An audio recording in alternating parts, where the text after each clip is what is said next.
तो ये खबर कन्नौज से है, जहां डिप्टी सीएम केशव मौर्य ने कांग्रेस सपा पर बोला हमला। कहा कांग्रेस ने बाबा साहेब के साथ जो अन्याय अपमान किया है उसे उजागर करेंगे।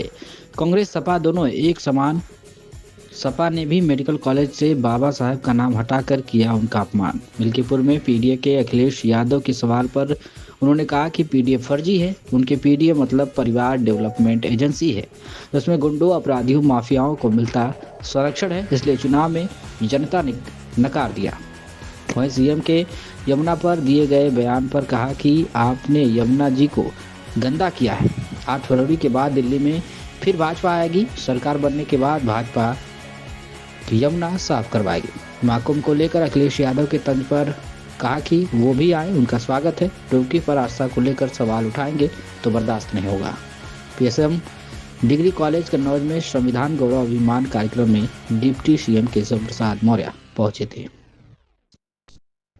पार्टी राष्ट्रीय स्तर पर संविधान गौरव अभियान के अंतर्गत जो कार्यक्रम कर रही है, इसमें आज कन्नौज में कार्यक्रम था।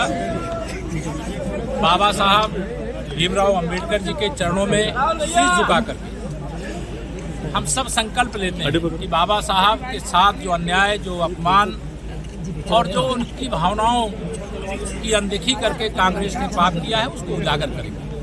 बाबा साहब को भारत रत्न क्यों नहीं दिया, उनको चुनाव में हराने का प्रयास क्यों किया, संविधान सभा का सदस्य बनने से क्यों रोका था, ये सारी चीजें हम जनता के बीच में ले जा रहे हैं, आगे ले जाने का काम करेंगे। और मैं स्पष्ट कहूँ कि कांग्रेस और समाजवादी पार्टी में कोई अंतर नहीं। अगर कांग्रेस आज़ादी के तत्काल बाद से बाबा साहब को लगातार अपमानित करने का काम किया, तो समाजवादी पार्टी ने कन्नौज मेडिकल कॉलेज का नाम जो बाबा साहब भीमराव अंबेडकर जी के नाम से था, उसको बदलने का पाप किया था, जिसे भारतीय जनता पार्टी ने फिर से बाबा साहब के नाम से करने का संकल्प पूरा करने का काम किया है। और हम बाबा साहब के सम्मान में भाजपा और भाजपा सरकार सब मैदान में। अखिलेश जी ने कहा है कि मिल्कीपुर में केवल 20% पीडीए के लोग हैं, 80% अदर हैं। उनका पीडीए फर्जी है। उनका पीडीए मतलब परिवार डेवलपमेंट एजेंसी है। गुंडों, अपराधियों, माफियाओं और दंगाइयों का एक गैंग है, और उस गैंग को जनता ने नकार दिया। मंत्री क्या अखिलेश से अपील करेंगे कुंभ नहाने की? मैंने खुलेआम किया। मैं सबसे कहता हूँ, जिनको कुंभ में, महाकुंभ में आकर के स्नान करना है वो आकर के स्नान करें,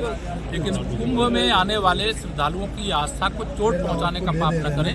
हमें गर्व है कि हम अपनी संपूर्ण मंत्रिपरिषद के साथ महाकुंभ में संगम में डुबकी लगाए, कैबिनेट की बैठक लिए, और महाकुंभ 2025 में 2031 में होने वाले अर्ध कुंभ की नींव डालने का भी संकल्प लिए, कई फैसले किए। अखिलेश ने एक्स किया है कि जो मथुरा से निकली यमुना है उस पर आप आचमन करके देखें, इस पर आपका? आजकल कांग्रेस के साथ अखिलेश यादव जी की दोस्ती टूट गई है और केजरीवाल जी से दोस्ती यार। और उस दोस्ती के क्रम में यमुना जी आगरा से नहीं निकलती है, इसलिए अखिलेश जी को ये मालूम होना चाहिए। आगरा या मथुरा से नहीं निकलती है, वो यमुना जी वाया दिल्ली ही आती हैं। और दिल्ली में अरविंद केजरीवाल की सरकार ने इतना यमुना जी को दूषित किया है कि वहाँ निश्चित तौर से कोई डुबकी लगाना, आचमन लगाना संभव नहीं है। लेकिन 8 फरवरी को वहाँ भाजपा की सरकार बन जाएगी, और आने वाली 8 फरवरी, जब अगली 8 फरवरी आएगी, वहाँ डुबकी भी लगाएंगे लोग, आचमन भी करेंगे। भाजपा दिल्ली चुनाव में भाजपा की सरकार बनने जा रही है। क्या आप मानते हैं डर जाने से? हाँ, क्या डर लग रहा है जैसे राम मंदिर करने का? नहीं, उनको डर लग रहा है, जनता उनको सबक सिखाएगी।